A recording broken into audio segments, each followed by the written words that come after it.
come in, sir? Please come. Thank you. Good afternoon. Good afternoon. Good afternoon. Thank you. Avinash, you are from law school, NLS. Yes, sir. You participated in street plays on social issues. Yes, sir. What were the social issues you picked up?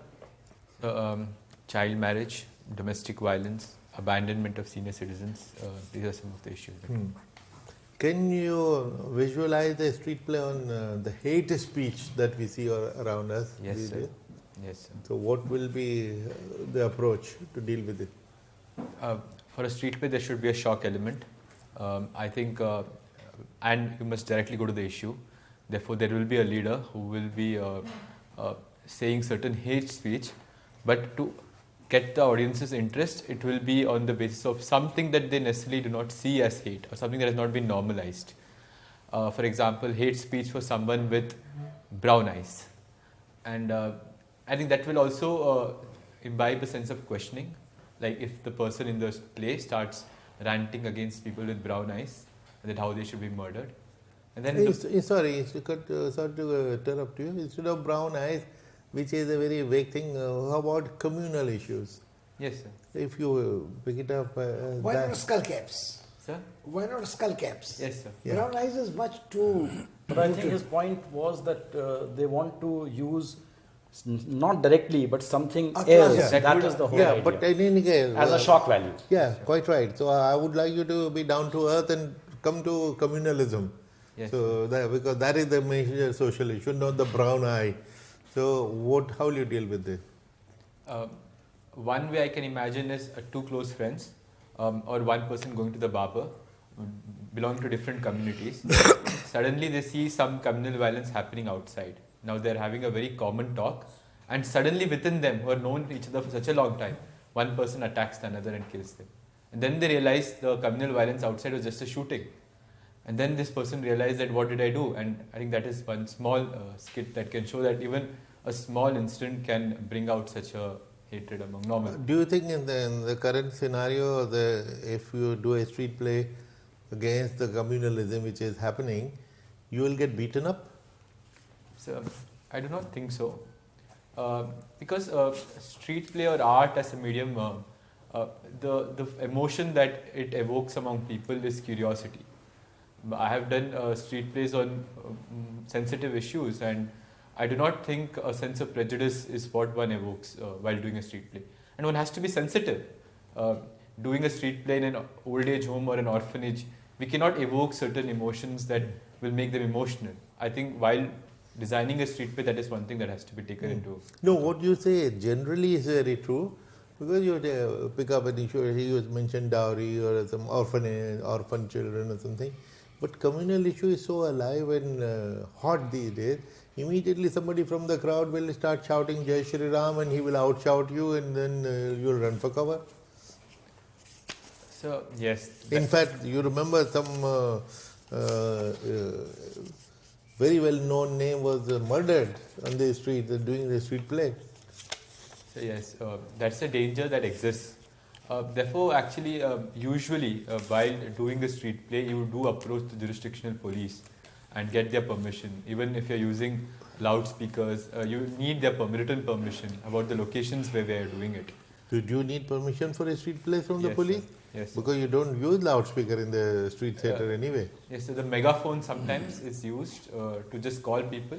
And even for that, I think it's advisable that one at least informs the jurisdictional police. Advisable. Okay, thank you. Now, one more question, antitrust research. That's interesting.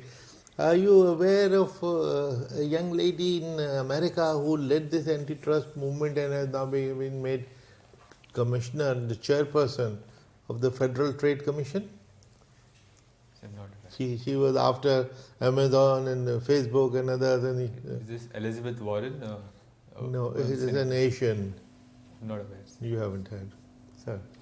I'm very impressed by your depth. You are an Aditya Birla scholar. Can you tell me something about Aditya Birla? What did he do, not in India, but outside India, to project an image of India which probably now is very fashionable to talk about, that you are an emerging power, you are a resurgent power, you have soft power, you have tech, etc. So can you tell me something about his field of operation and where it was? So one thing that comes to my mind is he did establish viscose fiber factories in Southeast Asia. He was one of the first Indian industrialists to go and establish manufacturing streets abroad. This is one thing that comes to my mind. He died of a prostate cancer, and he had great problems with the British Airways then. Yes. Would you recall something about that?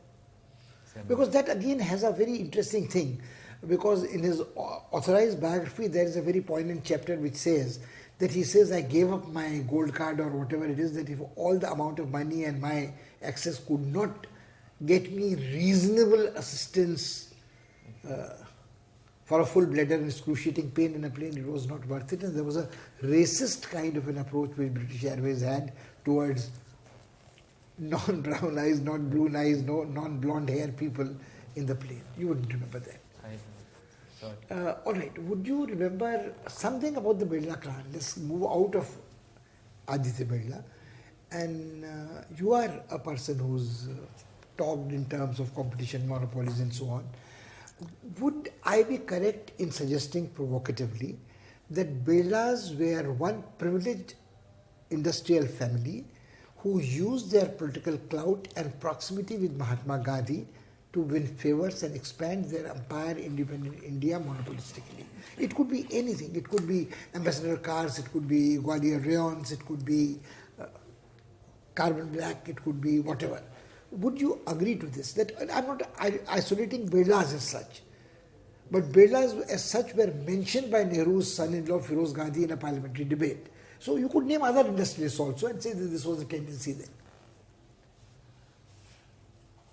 Proximity with Gandhi, funding Congress party during the independence struggle, and then encashing when... So yes, I would to an extent agree to that argument because in those days, pre-liberalization era, one of the ways of building such a big businesses was to have use political cronyism. There are numerous books by numerous civil servants, politicians, that it was just not possible to build an industry of that scale without having certain political connections. No, but we are talking of two different things. Why we are talking of post-independence India and pre-independence India. While the Marwadis, who were not industrialists, went to and was playing share market, etc. in Calcutta, they built up industries because after the First World War, I'm very sure you are aware of Bipin Chandra's work on national bourgeoisie and so on. They built up industries because the British could do nothing about it. Yes, sir. And it was not the political patronage at that stage. Yes. So they had built up a critical mass, and by the time the war was ending, there was a Tata Birla plan, which was being Bombay plan, which was being suggested. The crony capitalism, yes, but let's move away from Birlas. My last question on this one. Maybe I'll reserve my right to ask you one more question. What about Tata using their political proximity, or somebody really high in Tata's using political proximity to win favors? And it was quite scandalous. And after one of the top executives had to resign. Yes, I remember reading in Gurucharan Das' book India Unbound, how he mentions that, for example, the very hotel we are in, the Lalit Hotel, if you look at the history of the hotel and how it was built and what problems came across in building, and proximity to Rajiv Gandhi was one of the issues. Rajiv Gandhi or Sanjay Gandhi? Rajiv Gandhi, yes. We are talking of Lalit Hotel, or are we talking of Tatas? I thought I was trying to ask you a specific question about a Tata's, because Tata's is supposed to be a clean industrial house. All their holding companies ultimately go to a trust. But I'm asking about Tata, one Tata company which was caught literally with the pants down, doing 100 crore donation to the Congress party. I'm not aware of that particular incident. Barrister Antule and the contribution made to Antule, Indira Gandhi Smriti Pradeshthan and... So I'm not aware. All right, forget about that. I'll pass you on to Ambassador. Avinash, I've noticed that you have mentioned the Indian Foreign Service as your first preference. Yes. What do you think are the qualities needed in a good diplomat? So first and foremost, patriotism. Secondly, sense of flexibility or adaptability to adapt to various cultures. thirdly, soft skills, communication. I think these are some important qualities required in a diplomat. But what's the most important quality? So I think if one quality, if I were to highlight, I think it's just See, soft skills and everything are fine, but what about your knowledge base? Knowledge, deep knowledge of your own country. Yes, sir. How will you represent India abroad if you don't know enough about your own country? Yes, sir. I think one has to have the curiosity and the intellectual depth to learn about our economies, where we can find opportunities abroad, to learn about our culture, where you can sell India's cultural assets, to learn about the diversity in terms of language, food, cuisine, and that is one and only way of representing India truly on a world stage. Do you have any idea of what are the kinds of activities that the Ministry of External Affairs is involved in? Yes, sir. I did intern under the Ministry of External Affairs. Okay, with whom? In the Overseas Indian Affairs Department under the Joint Secretary. I closely observed consular work the OIA does, including organizing the Pravasi Bharatiya Divas. Apart from work, I see there's a political wing, economic wing, a territorial wing, and the neighboring countries wing. So after these close observations and my own self-assessment, I decided to write. What do you think has been India's greatest diplomatic triumph? So in the last decade, I think the civil nuclear agreement was one of the greatest triumphs. Even today, I think our strategic autonomy, which we have continued to remain and display, our rescuing operations in Afghanistan involved coordination between Iran, Russia, America, using an American base, flying through Qatar, flying over Iran. I think it would not be possible if not for our strategic autonomy and our independent foreign policy. That is our greatest achievement. So our greatest achievement has been that we have preserved our strategic Yes. autonomy through thick and thin, Yes. right since our Yes. independence. Yes. Okay. You mentioned Afghanistan. How do you think the world should approach the Taliban? I mean, now that they have broken all their promises, women are still being given second-class status, girls are not allowed to go to school, minorities are feeling threatened, there has been no outreach for national reconciliation. What should we do with the Taliban? So first thing, I think we should draw the red lines. Red lines have already been drawn. That is in the UN Security Council resolution Yes. itself. So if there would not be any recognition of Taliban unless we see on the ground action against terror groups, especially terror in the neighborhood. With regards to human rights, there is a worsening situation in terms of food crisis and all. I think at least transactionally we can provide certain food aid in terms of at least incremental changes from Taliban rather than completely refusing to not deal with them. I think that should be the right approach. Whereas the recognition, I don't think so, should be granted to the regime. It should not legitimize such a... Taliban are not interested. Last time also only 3 countries had recognized them, in 2001. So they'll say, fine, we have nothing. I mean, we'll follow what we stand for, and we don't care what the international community thinks of us. We are not in a popularity contest. So I think times have changed. Today you see officially Taliban themselves trying to get recognition, negotiating to the Qatar this. Today in a globalized world, if they need the medicines during a pandemic, it's not possible for them to be within that region and do so. We should use these as opportunities to at least get a change from them rather than having a touch me not attitude and not refusing to deal with them. Was our decision to shut down our embassy the right one, considering the Russian embassy, the Iranian embassy, the Pakistan embassy and the Chinese embassy are functioning in Kabul? Yes, sir. I think it was right because continuing an embassy there would mean implicit recognition of Taliban. Secondly, these countries have also not recognized the Taliban, whose embassies are running there. Yes. It is also the safety of our diplomats. You have a hybrid regime in Pakistan that has now gained control, and there is evidence that they have indirect control of the regime over Pakistan. You saw the ISI chief flying to Kabul during the government formation. In that background, I think for the safety of the workers in the embassy, I think it was the right decision. However, we should leverage our informal contracts. We have developed them over the decade with the earlier regime and ensure that at least some form of work should go on, and that is happening. That recently we sent wheat shipments. That work should continue. Have you heard the term Hobson's choice? Yes, sir. What is a Hobson's choice? It's a catch-22 situation, a difficult situation. Can you give me an example of an international situation, for India, which is a Hobson's choice? So the Russia-Ukraine conflict, we can neither condemn Russia because of our defense reliance on Russia, neither we can take complete support Russia because of its flagrant violation of international law. I think that's a Hobson's choice. Yeah. Do you think Russia is guilty of, or rather President Putin is guilty of war crimes in Ukraine? So currently, because you're a lawyer also. Yes. So the problem is it's currently an active war zone, and there is a psychological warfare also going on. So any evidences coming from there is not reliable. If there were to be an independent investigation, and if it were to come out that civilian facilities were attacked that had no military objectives whatsoever. But we have seen the bombing of the Mariupol theatre where children was written on the ground. I mean, those images are not fake, certainly. But in any war, with your permission, sir, with any war, this would be the problem. When the war is on, you can't gather evidence by an independent commission. The UN agencies have not been allowed to enter. So what the ambassador is saying, how much more evidence do you want before you say that there is a strong evidence of likelihood of war crimes having been committed? So the Geneva Conventions do not absolutely prohibit attacks on civilian buildings. If it were to have a military Not civilian objective. buildings. Yes.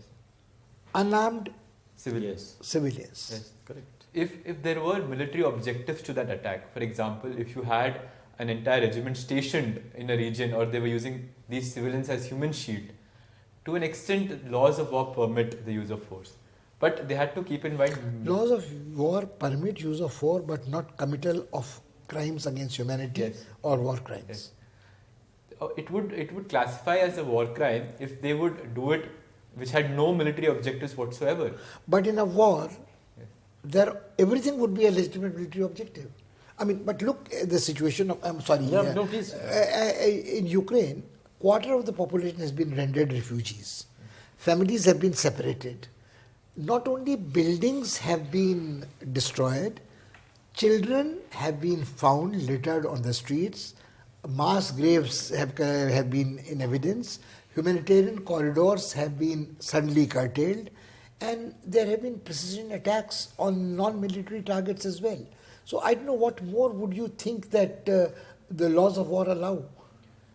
So Disproportionate. I mean, see, the laws of war. I mean, you are an international lawyer. You have, of course, studied international law of war and peace. Is the victor's law? Yes. I mean, there was a Nuremberg trials, there was Tokyo trials, and there's an international crime against humanity tribunal, and then you have Salvador Milosevic is the only one who can be hauled up there. Or Eichmann can be abducted from Latin America and executed after a summary trial in Israel. So it is not exactly equity in laws of war, The Americans have Guantanamo Bay and gross abuse and say our soldiers are immune from any charges of laws of war crimes. So the laws of war as they exist today acknowledge that violence during war is inevitable, but they are the minimum thresholds. For example, in Palestine, we are seeing a similar case where civilian attacks are routinely happening. So the precedent has been set in that regard, because what is happening... You are tempting me to ask you the other question, which I think is again polemical. You said civilian attacks are increasing in Israel. Yes. Under what circumstances? And the retaliation by the Israelis against those civilian attacks is so disproportionate. And the asymmetry of power between Palestinians living in occupied territory and Palestinian Authority territory and the Israelis retaliating is so great that you can't possibly... But let's keep Israel and Palestine out of it. Ultimately, all laws of war or allegations would have to go through a Security Council, where a veto holding power would see to it that nothing comes against it. Yes. It is the catch-22 situation. There is the problem of the structural issues with the UN. And how do you hold a permanent... No, but we'll not get into the structural issues of UN. We'll stay with the war crimes. So, with regard to war crimes, there is active civilian engagement in war. We are seeing the Ukraine giving weapons to civilians, weapons that are highly destructive are being distributed. I'm sorry, it will continue ad infinitum. I'll apologize to the ambassador and pass you back to him. Would you suggest that you yourself mentioned that there is a psychological warfare going on? If the Russians, for argument's sake, are trying to say that civilians armed by governments are there, so they cannot have immunity against a strike. My issue is that what makes you think that this is the case and the Ukrainians have not suddenly risen in revolt as partisan groups in the Spanish Civil War, in Vietnam, in elsewhere, all the Yugoslavia under Tito, against the Russians, against a foreign invader. They are fighting for their land. So the Geneva Convention also provides protection to civilians fighting against an unjust regime. However, Not unjust regime. Yes. I'm sorry, I'll go back to the UN Charter. The definitions of collective security, the rights of a defender and aggressor are quite clearly worked out. We are not getting into the... Yes, sir. But sir, Are you leaning towards Russia in the Russia-Ukraine war? So, my argument is that the evidence of war crime is not established. No, obviously it is not established it's not established in law, so to speak, because So even in facts, a legal process has not Yes, yet happened. So in terms of even in facts, if there are civilians who are wielding weapons, they do not get the protection under the Geneva Convention. Russia's argument has been that Ukraine is arming its civilians. They are Can treated as I civilians. just chip in? Forget about war crime. Don't forget. I mean, keep war crimes aside. There is a category called crimes against humanity, Yes. for which a war does not have to be waged, Yes. for which Vienna Convention doesn't come into picture. What would be your statement about Ukraine-Russian conflict now?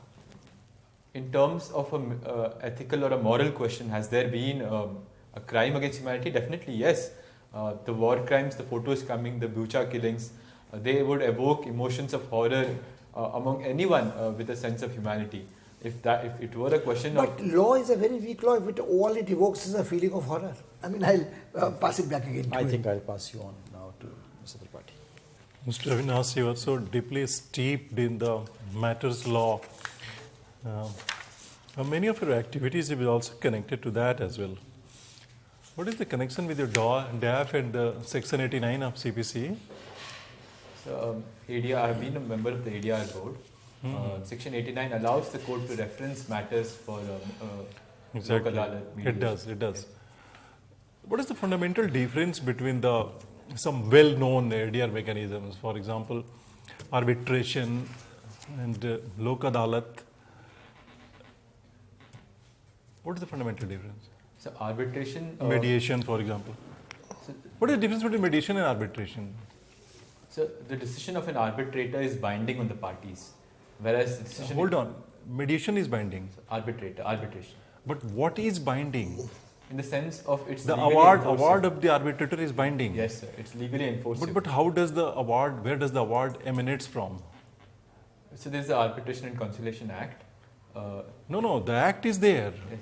But unless there is, for example, there is an agreement, arbitrational agreement, then what the arbitrator will do? Yes, there has to be an arbitration. So fundamentally, there has to be an arbitrational agreement, Yes. and based on that, arbitrator will award. And what is mediation? So mediation is where the dispute is settled based on consensus or negotiation between the parties, rather than a third party deciding between the two. But the mediation cannot be held unless there is a third party, Yes, sir. or rather the Yes. impassioned, Yes. the person who mediates. So the What role- happens in lok adalat? So in lok adalat, just like a mediation, the dispute is settled through consensus. However, the award is passed by a judge, and it has similar effect as to a judgment of a court. Mhm. So what do we call it? Is it an award or is it an order? So it is called it's an award. It's an award. Lok adalat. Yes, sir. Okay. One more thing, as you know that the complexities of the business, the way it is complexities it is acquiring, and the recent FTAs, for example, the recent times economic and some other agreements are coming up, there is a lurking the impression that India does not have very well defined or rather good institutionalized arbitration. So what do you think of this, the image that India carries? Because many of the international companies who are having some kind of such kind of the agreements, but they would prefer London or Singapore, something like that. So why we are lacking in that? So yes, many arbitration agreements, even with domestic companies, choose Singapore or London as points of arbitration. This is because I think first is lack of human resource or infrastructure. What kind of human resource or infrastructure are you referring to?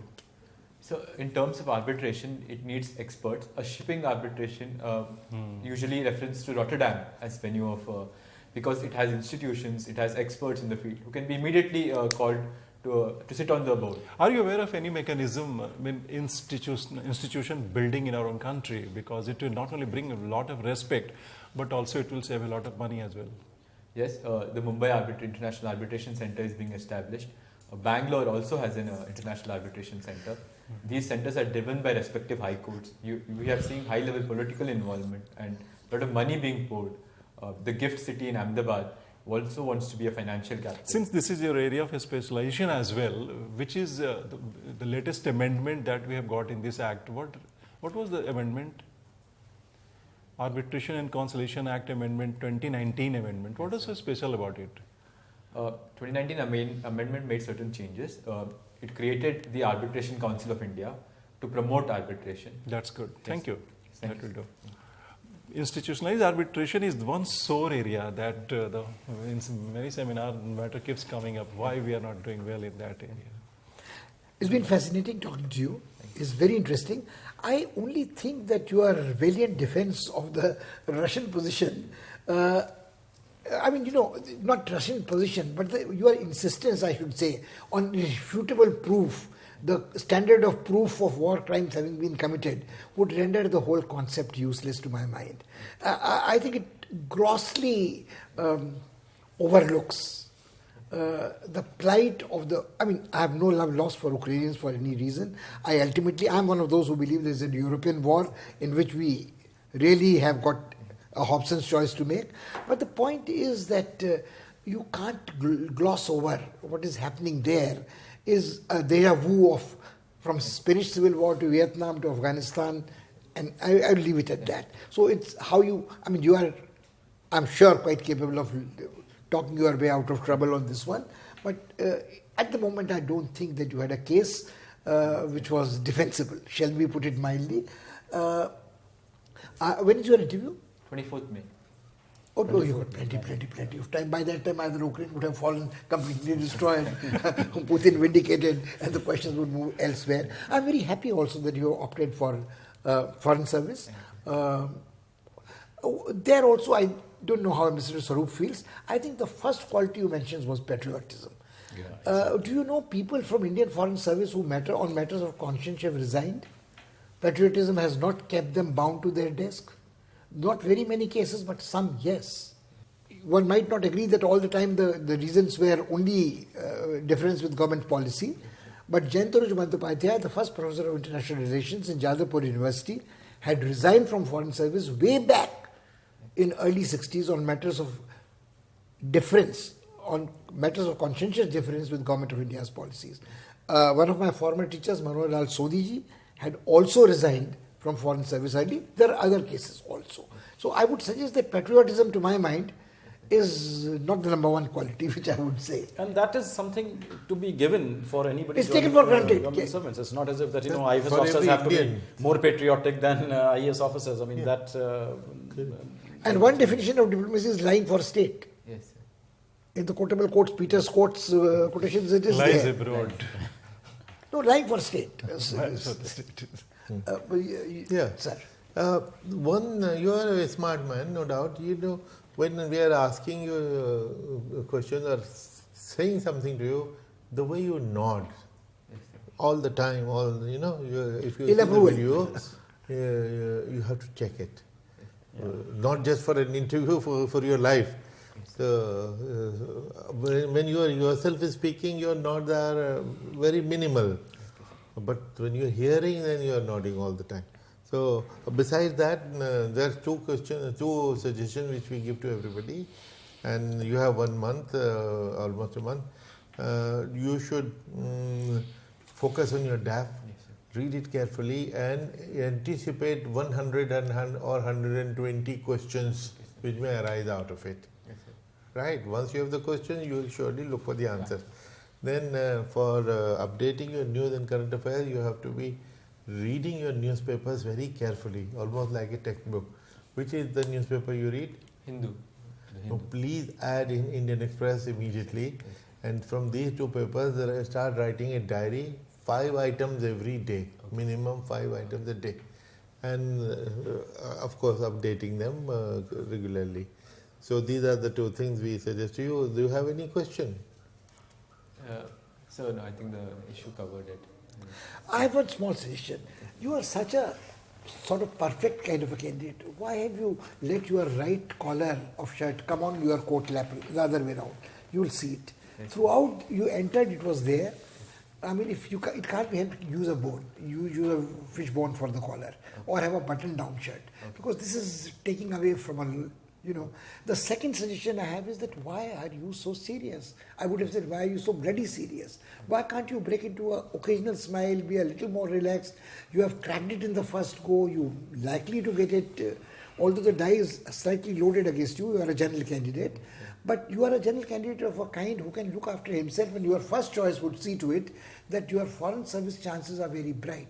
But I somehow think for a person of your qualifications is being much too diffident, much too under control, much too not self-confident. I'll work on this. You must work on this. You must bring a level of energy to the room, which is the act of the advocate. Yes. Thank you. You are an advocate in your own cause for this Thank one. you. Thank you. All the best. Bye-bye. Good luck. Thank you. Thank you. It's a pleasure. Same here. So, thank you, sir. And also, when you come in, your top button should be on. Yes. Yeah, you put it on. Yes. Yes. Yeah, only one button, the top. Thank And you. as you are sitting down, you can. As you sit down, while sitting down, gently, discreetly. Okay. Thank you. Thank you, sir. Thank you.